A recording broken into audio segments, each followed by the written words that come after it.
Efésios 5, de 3 a 20. Estamos em um fragmento no qual Paulo fala sobre o pecado. Pecado que causa separação, que quebra a unidade, a harmonia. Pecado é o grande mal, é o nosso maior inimigo, o pecado, que nos afasta de Deus, próximo da igreja, da alegria, da esperança. O pecado é o fracasso espiritual daquele que é filho de Deus, e nos impede de avançar, de progredir, de prosperar. E Paulo, portanto, trata nessa longa sessão sobre o pecado. Muito importante que tenhamos uma instrução da palavra de Deus em relação ao nosso maior inimigo. Nosso grande inimigo não são as ideologias, não é o mundo. O nosso grande inimigo é o nosso coração. É o nosso coração, o nosso maior inimigo, que pode nos derrubar e roubar os nossos sonhos, a nossa vida. Então Paulo trata desse assunto tão relevante. Conforme vimos, irmãos, na semana passada, Paulo fala de uma vida coerente, conforme a nossa pública profissão de fé. Nós devemos ter uma vida de coerência.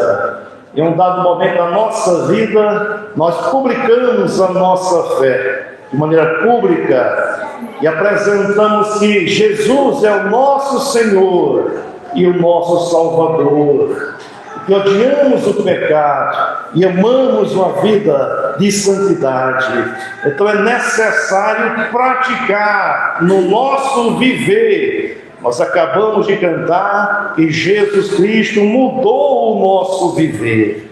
É a nossa profissão de fé nos nossos lábios. Mas será que de fato isso é uma prática de vida vista por Deus e pela sociedade? Então é necessário analisar a nossa vida, os nossos passos. Meus irmãos, a nossa vida é muito curta. Nossa vida é muito curta. Mais cedo ou mais tarde, você vai estar no madeiro. Mais cedo ou mais tarde. E nós precisamos ter uma vida feliz nesse mundo. E essa vida feliz é uma vida de retidão, aos pés do Senhor. Vejam que o crente, ele pode ir para o céu após essa vida. Mas se ele não tem uma vida de coerência aos pés do Senhor, ele faz dessa vida o seu inferno. Ele não consegue alegria, esperança, satisfação. A sua rotina é uma rotina de fracasso, miséria e decepção. Vejam, por exemplo, a vida de Sansão, o homem que foi criado para uma missão nobre, mas vivia longe do Senhor.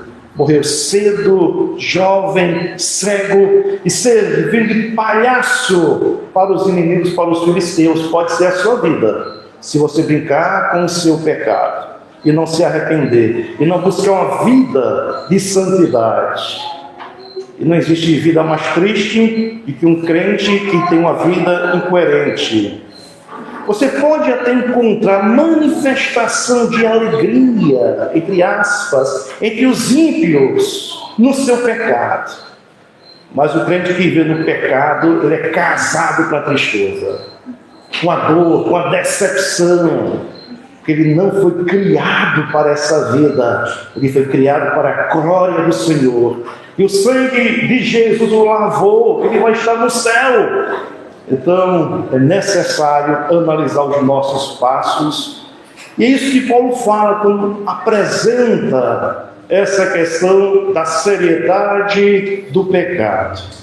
E nós precisamos ouvir sobre isso. A nossa geração precisa ouvir sobre isso. Vocês sabem, eu estava lendo e estudando o Evangelho de Lucas. Eu amo pregar os evangelhos, Mateus, Marcos, Lucas e João, mas o Espírito Santo me arrastou para essa carta. Eu não posso competir com o Espírito Santo. Eu sou servo, falo exatamente o que ele quer para você e para mim também. Então, Deus quer falar à nossa igreja e certamente tem falado à sua igreja. Se você não é crente, mesmo tendo o seu nome no rol de membros, Deus vai falar a você no último dia, no julgamento final. Você terá um encontro com Ele e haverá apenas condenação. Mas para a sua igreja, Ele fala nesse momento temporal, nessa dimensão, nessa terra. O que nós precisamos é ter ouvidos sensíveis à voz do Criador.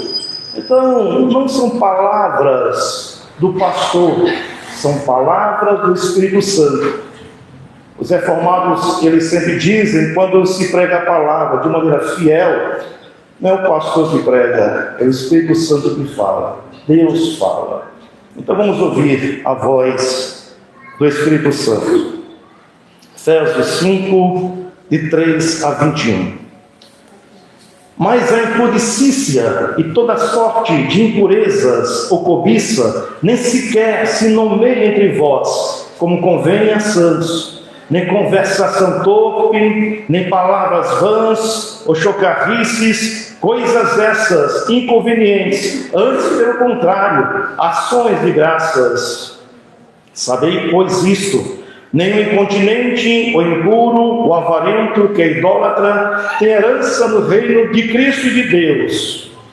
Ninguém vos engane com palavras vãs, porque por essas coisas vem a ira de Deus sobre os filhos da desobediência. Portanto, não sejais participantes com eles, pois outrora erais trevas, porém agora sois luz no Senhor, andai como filhos da luz. Porque o fruto da luz consiste em toda bondade, justiça e verdade, provando sempre o que é agradável ao Senhor. E não sejais cúmplices nas obras infrutíferas das trevas, antes, porém, reprovai-as. Porque o que eles fazem em oculto, o só referir é vergonha. Mas todas as coisas, quando reprovadas pela luz, se tornam manifestas, porque tudo que se manifesta é luz. Pelo que diz: desperta, ó tu que dormes, levanta-te de entre os mortos, e Cristo te iluminará. Portanto, vede prudentemente como andais, não como nécios, e sim como sábios, remindo o tempo, porque os dias são maus. Por esta razão, não vos torneis insensatos, mas procurai compreender qual a vontade do Senhor. Apenas até. Então vejam, meus irmãos, que nós encontramos no texto lido qual deve ser a nossa atitude em relação ao pecado. Qual deve ser a nossa reação em relação ao nosso pecado. E aqui o apóstolo Paulo, ele é bastante peculiar. Ele não está falando do pecado do mundo lá fora, nem do nosso irmão de bancada na igreja, mas está falando sobre o nosso pecado individual, sobre o seu pecado, sobre o seu coração, sobre a sua prática. Qual deve ser a sua reação em relação ao seu pecado? Nós sabemos, irmãos, que todos nós somos pecadores e não existe a possibilidade de alguém ser, na realidade, puro nessa terra. Nós somos pecadores. Você é pecador, eu sou pecador. Os homens que passaram nessa terra, por mais que tiveram uma mente brilhante, eles eram pecadores. Então você é pecador. E quando você constata essa verdade, significa dizer que você foi alcançado pela graça e visitado pelo Espírito Santo. É um bom sinal. O mundo lá fora, o mundo sem Deus, apesar do seu pecado, da sua vileza, da sua miséria, não se acha pecador. transgressor da lei. O mundo sem Deus é orgulhoso, vaidoso, prepotente, arrogante. Essa é a história de uma vida sem Deus. Mas nós que fomos alcançados pela graça, nós sabemos exatamente quem somos. Nós somos pecadores. A nossa vida se desenrola na humildade, no reconhecimento de faltas. Então, se você diz, pastor, eu sou um pecador miserável, você só tem essa constatação porque o seu coração foi trabalhado pelo Espírito Santo. Isso é muito bom. O seu coração é de Deus e você caminha para o céu. Agora, você que é crente, como deve reagir ao seu pecado? Já que você, de fato, não pode negar que é pecador, a grande questão é como nós devemos reagir ao pecado que está em nós, dentro de nós. Então Paulo fala, meus irmãos, nesse fragmento que nós acabamos de ler, ele apresenta 5 atitudes em relação ao pecado. A primeira atitude, eu falarei das 5, vamos ter uma visão global, para depois irmos às partes. Então a primeira atitude que nós devemos ter é fugir.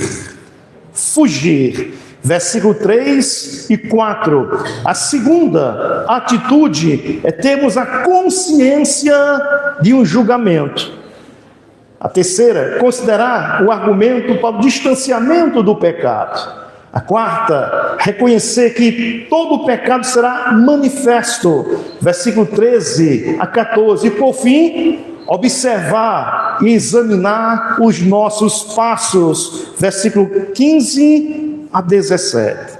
Então são 5 constatações, 5 reações que devemos ter em relação ao pecado. E a primeira está exatamente no versículo 3 e 4, que é fugir do pecado.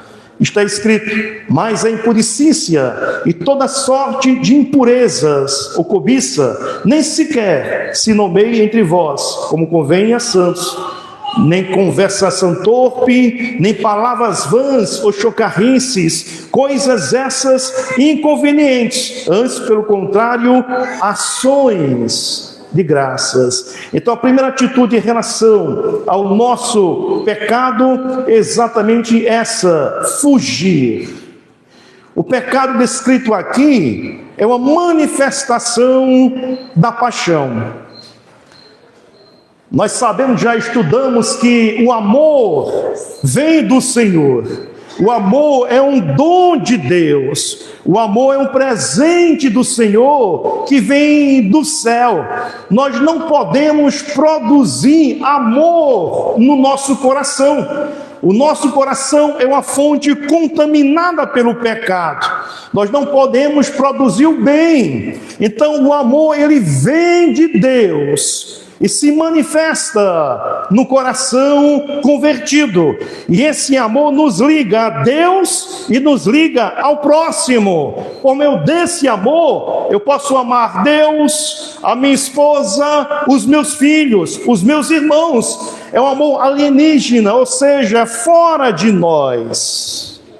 Agora, a paixão é a manifestação do coração natural do homem. A paixão, o desejo carnal, o aqui e agora, a satisfação em detrimento do próximo, aproveitar os corpos como entretenimento e lazer.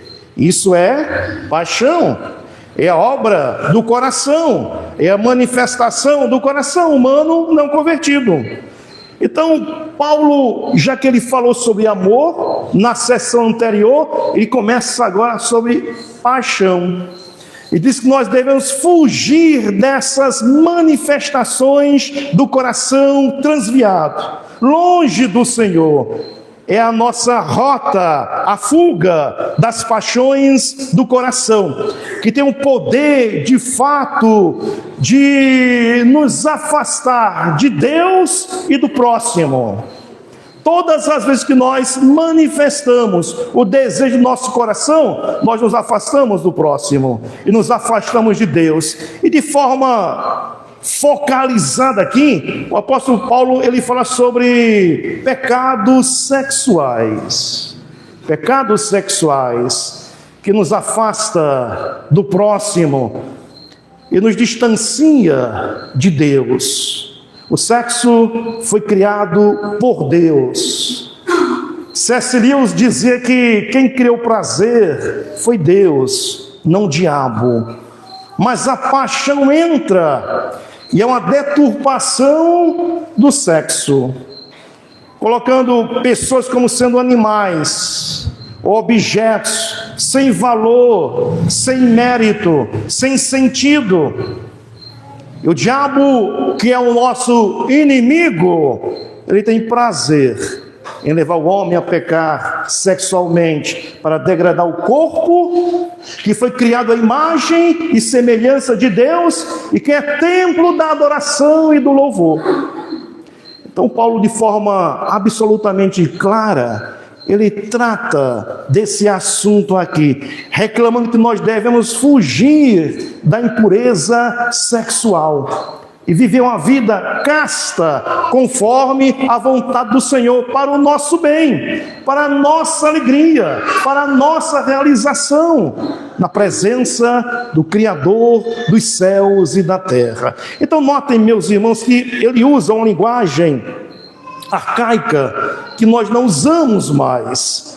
Mas vejam o versículo 3, preste atenção. Mas a impudicícia e toda sorte de impurezas ou cobiça nem sequer se nomeie entre vós, como convém a santos. O que Paulo está dizendo que os pecados da carne, os pecados provocados pelo coração caído, não devem estar no nosso meio.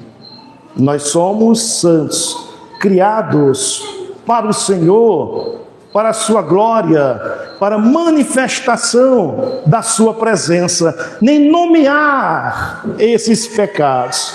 Impudicícia, ou seja, imoralidade sexual, que se desdobra em atos, em ações. Então, essa ideia de impudicícia é o ato sexual à prática, longe do Senhor, conforme Ele não quer. E nós sabemos, irmãos, que podemos resumir a prática sexual em 3 sentidos: na hora certa, com a pessoa certa e do jeito certo. Na hora certa, no casamento, sob a bênção de Deus, do Senhor da aliança, mediante um compromisso formal. Casamento com a pessoa certa, aquela pessoa escolhida por Deus, consagrada por Deus, dada por Deus, e de forma coerente e certa, homem, mulher.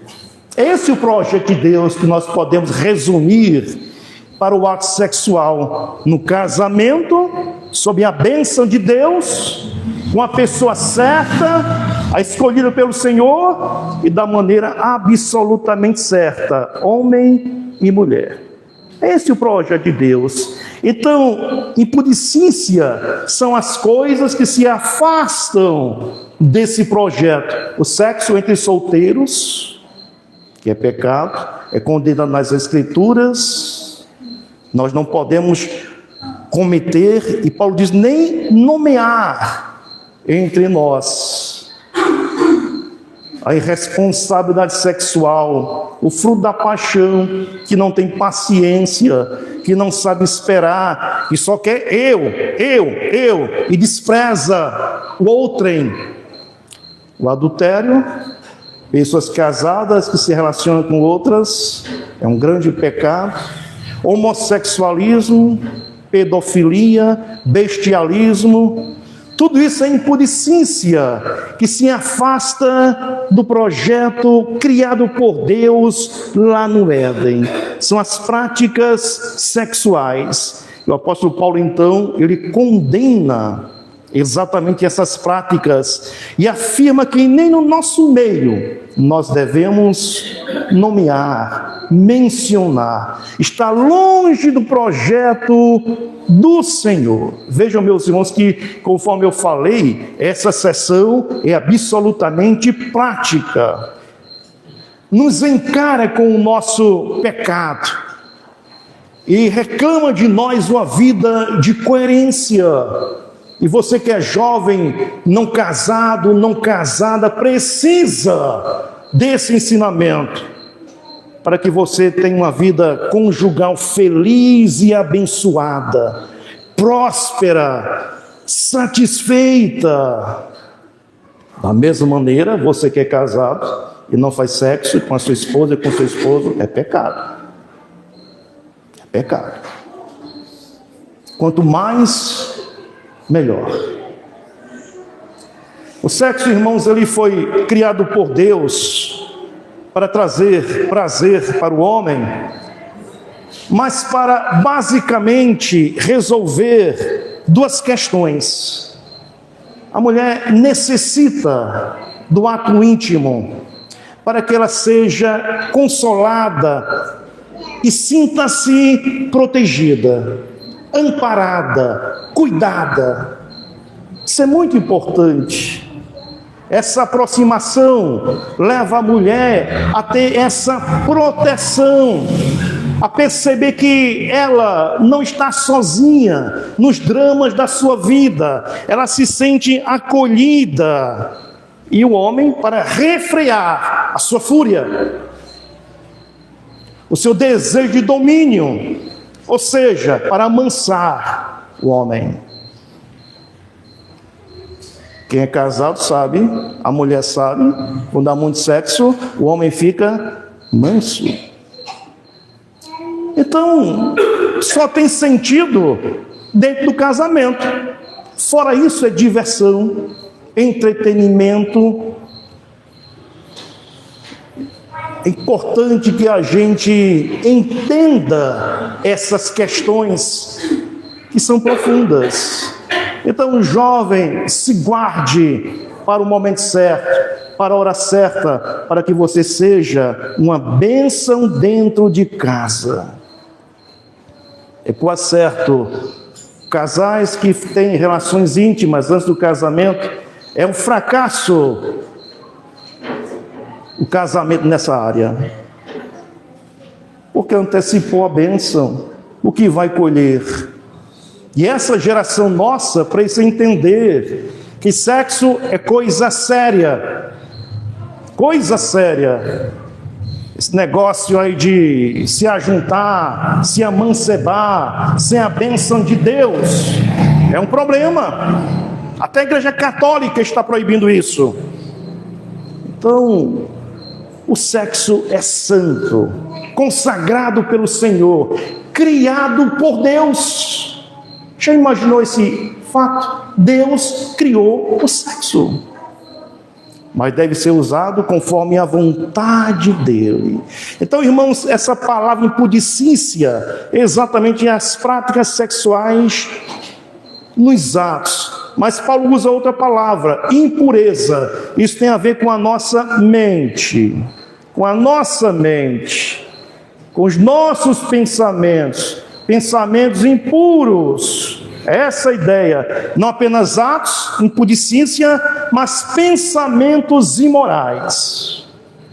Nós devemos desprezar, devemos rejeitar, porque tudo começa na mente.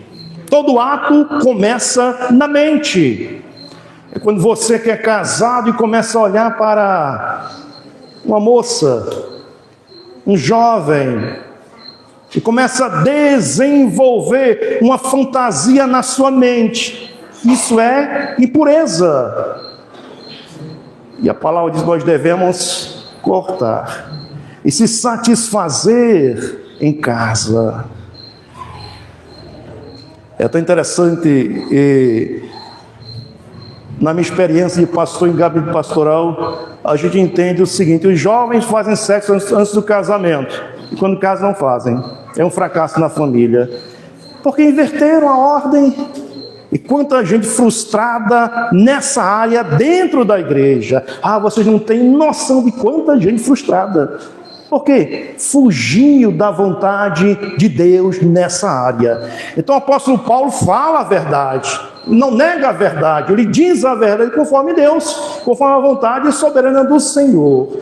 Mas notem, meus irmãos, que ele fala mais algo aqui, no versículo 4, nem conversação torpe, nem palavras vãs, ou chocarrices, coisas essas inconvenientes. Paulo está falando aqui da linguagem agora. Notem que ele falou do ato, impudicícia, da mente, impureza. Agora fala sobre a linguagem, palavrões.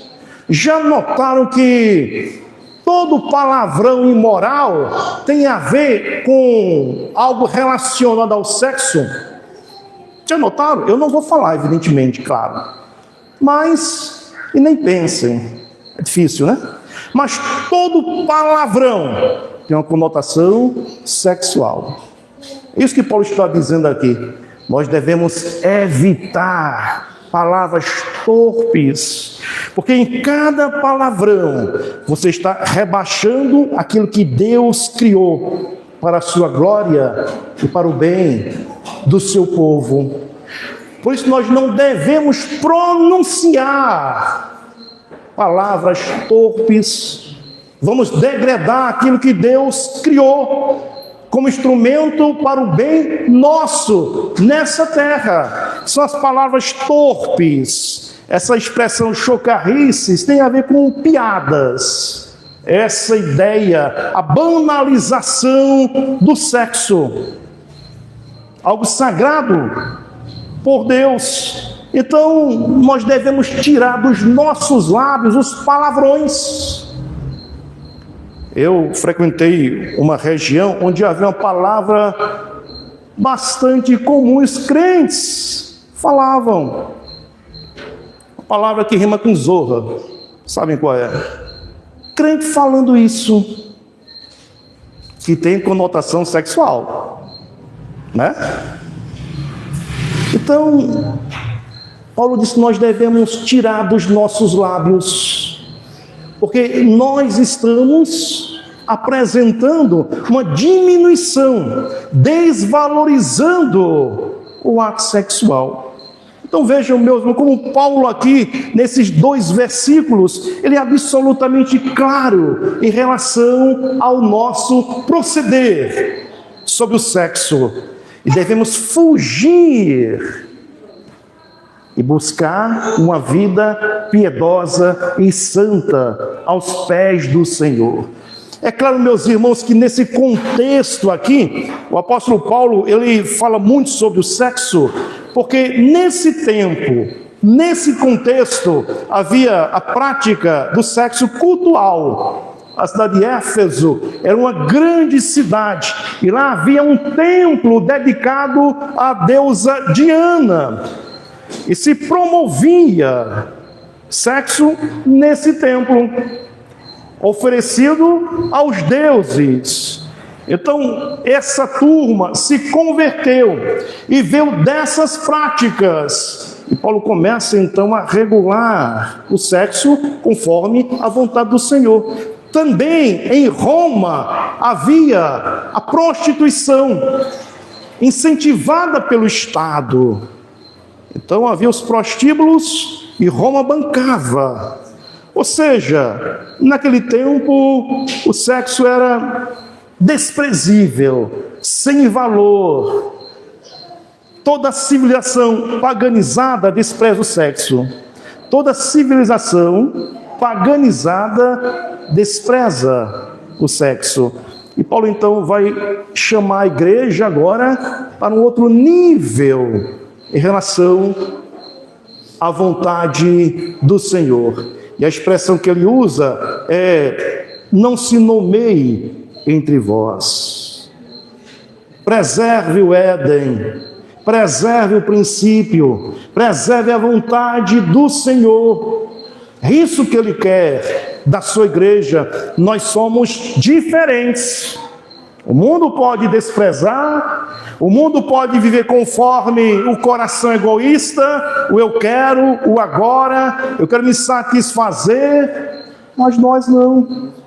Nós temos o amor, e o amor visa o bem do próximo, o amor cuida, protege, o amor é presente.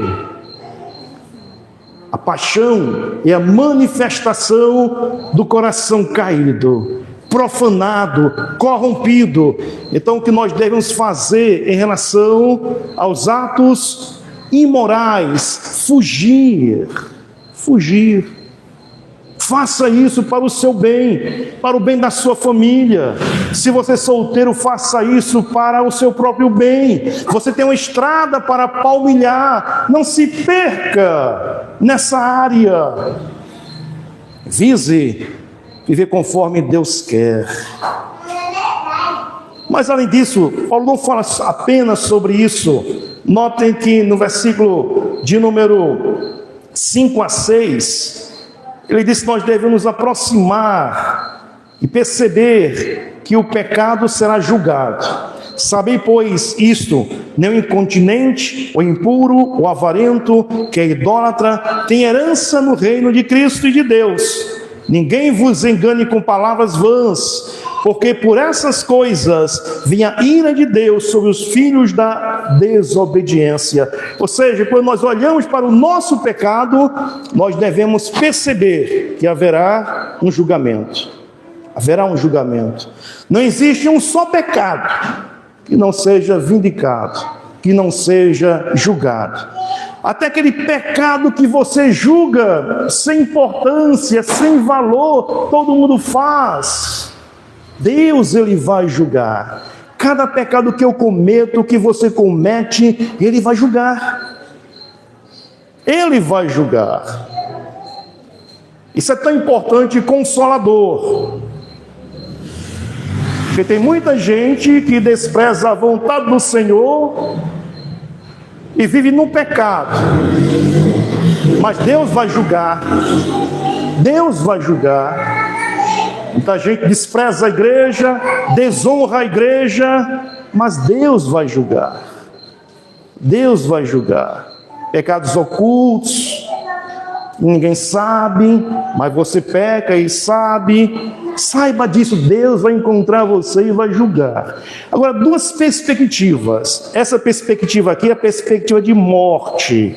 Esses versículos falam sobre aqueles pecados que não foram expiados pelo sangue de Cristo, ou seja, que não foram limpos pelo sangue de Cristo.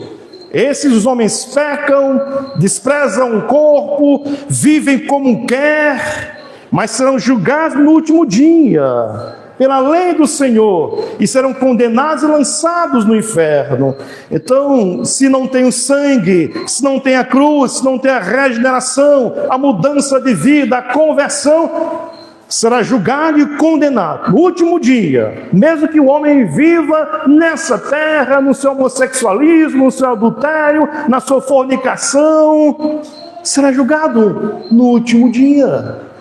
Mas também Deus julga o pecado do seu povo. Ele julga nessa terra. Ele julga nesse mundo, nessa dimensão. Isso é consolador. Porque esse julgamento do Senhor não é um julgamento de inferno, mas é um julgamento para que nós possamos entender a sua vontade para a nossa vida. Essa ideia. Nós pecamos, Ele observa os nossos pecados e Ele vem nos repreender, nos castigar, Ele vem nos corrigir, como sendo um Pai amoroso e sempre presente. Então, todo crente vai ser julgado nessa terra pelo próprio Deus. Isso é bom que traz esperança. Traz esperança. Eu não posso sair da rota, do caminho, da senda, da vereda. Se eu pecar, eu serei nessa terra visitado pelo Espírito Santo e serei levado às lágrimas, à prostração, ao quebrantamento, e em um dado momento eu vou confessar os meus pecados. e vou, de fato, me endireitar com Ele e com a igreja. Isso é maravilhoso. Ele não desistiu de nós, nos corrige nas nossas falhas. O bom, meus irmãos, seria não cometer pecado, ou cometendo pecado, se arrepender logo. Pedir perdão ao Senhor, consertar a vida. O Espírito Santo, quando nós pecamos, imediatamente Ele diz: você está em pecado, você está longe de Deus. Ele nos acusa. Muitas vezes nós somos rebeldes e queremos barrar a obra do Espírito Santo. E aqui nós temos algo bastante interessante. No quesito salvação, regeneração, você não pode barrar a obra do Espírito Santo. Não pode. Então, se Ele chamou você para o céu, para a vida eterna, Ele vai te domar. Ele vai te transformar, você querendo ou não. Ele vai te salvar pelo poder da palavra e vai colocar você na igreja. Você não pode resistir à voz do Espírito Santo nas Escrituras. Agora, o crente pode resistir à voz do Espírito Santo e continuar no caminho do pecado, entristecendo o próprio Espírito. Mas eu pergunto, quem é que vai ganhar a batalha? Somos nós ou o Espírito Santo? Quanto mais nós resistimos, mais colhemos tristeza, infelicidade, ilusão, frustração. Mas chega um tempo que a gente se rende ao Espírito Santo e buscamos o perdão de Deus. Ele sempre triunfa. Estão lembrados do início desse sermão aqui? Aliás, dessa exposição em Efésios? O Espírito Santo é aquele que nos sela para o céu. Somos uma mercadoria selada. E nem o diabo, nem o nosso coração, nem o mundo vai nos tirar da rota. Ele vai colocar a minha vida e a sua vida no alinhamento para o céu. Mas nessa demora nossa de consertar a vida, a gente perde tempo, estraga a nossa vida, se perde a juventude, se volta para Deus quebrado, indo para o céu, mas perdeu uma história de vida nesse mundo. Então, é assim, meus irmãos, que o Espírito Santo, ele vem ao nosso socorro, porque Deus nos ama, e nós somos julgados nessa terra.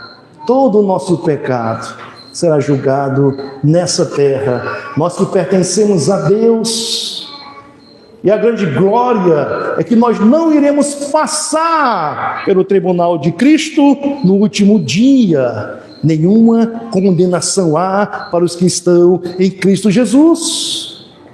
Vejam, por exemplo, a história de Davi, um homem segundo o coração de Deus, o rei mais conhecido da nação de Israel, um salmista maravilhoso, um general vitorioso, mas perdeu para o seu coração, cobiçou uma mulher, deitou com essa mulher, matou o marido da mulher. Deus o perdoou.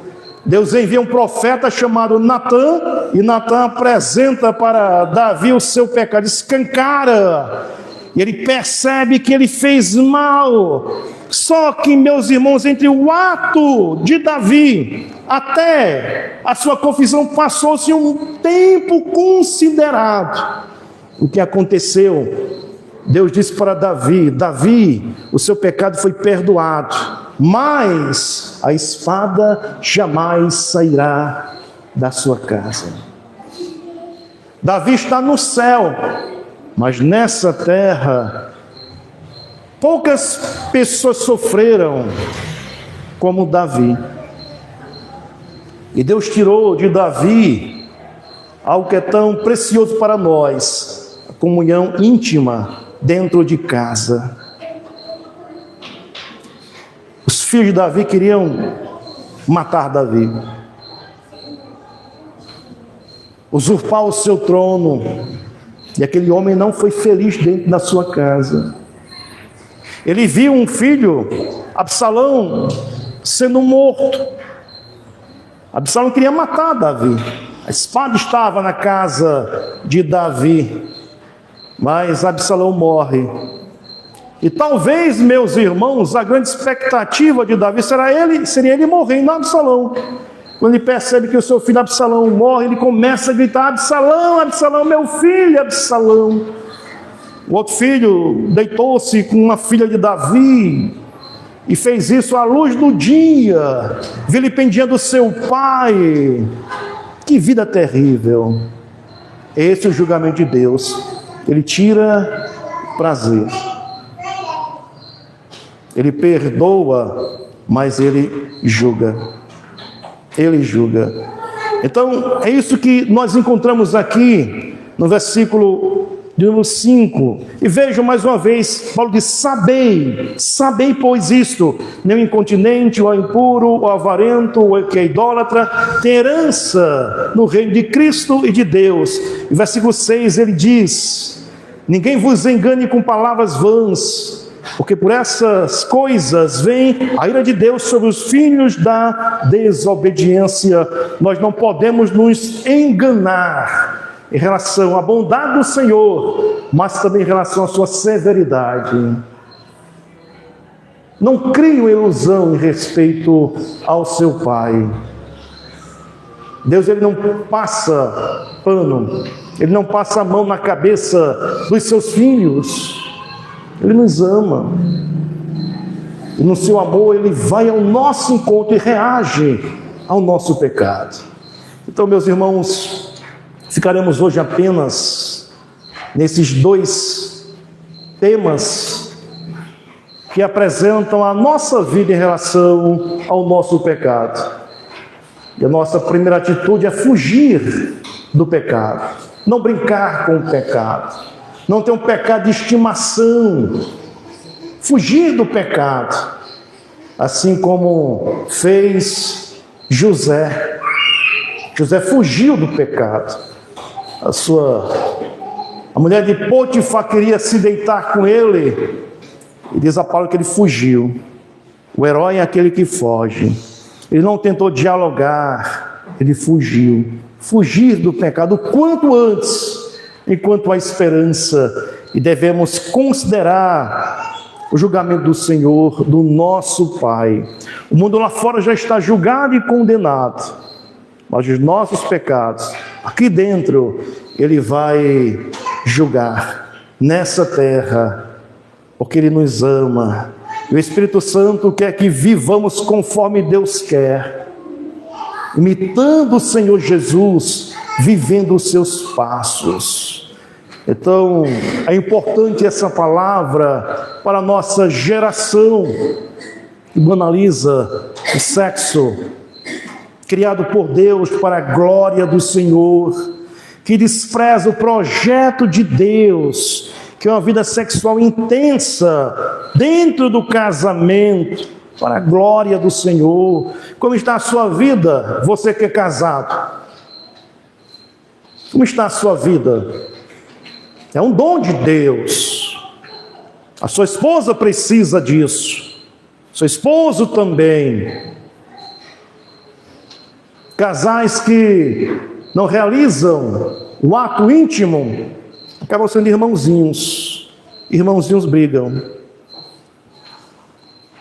É necessário que vivamos conforme Deus quer.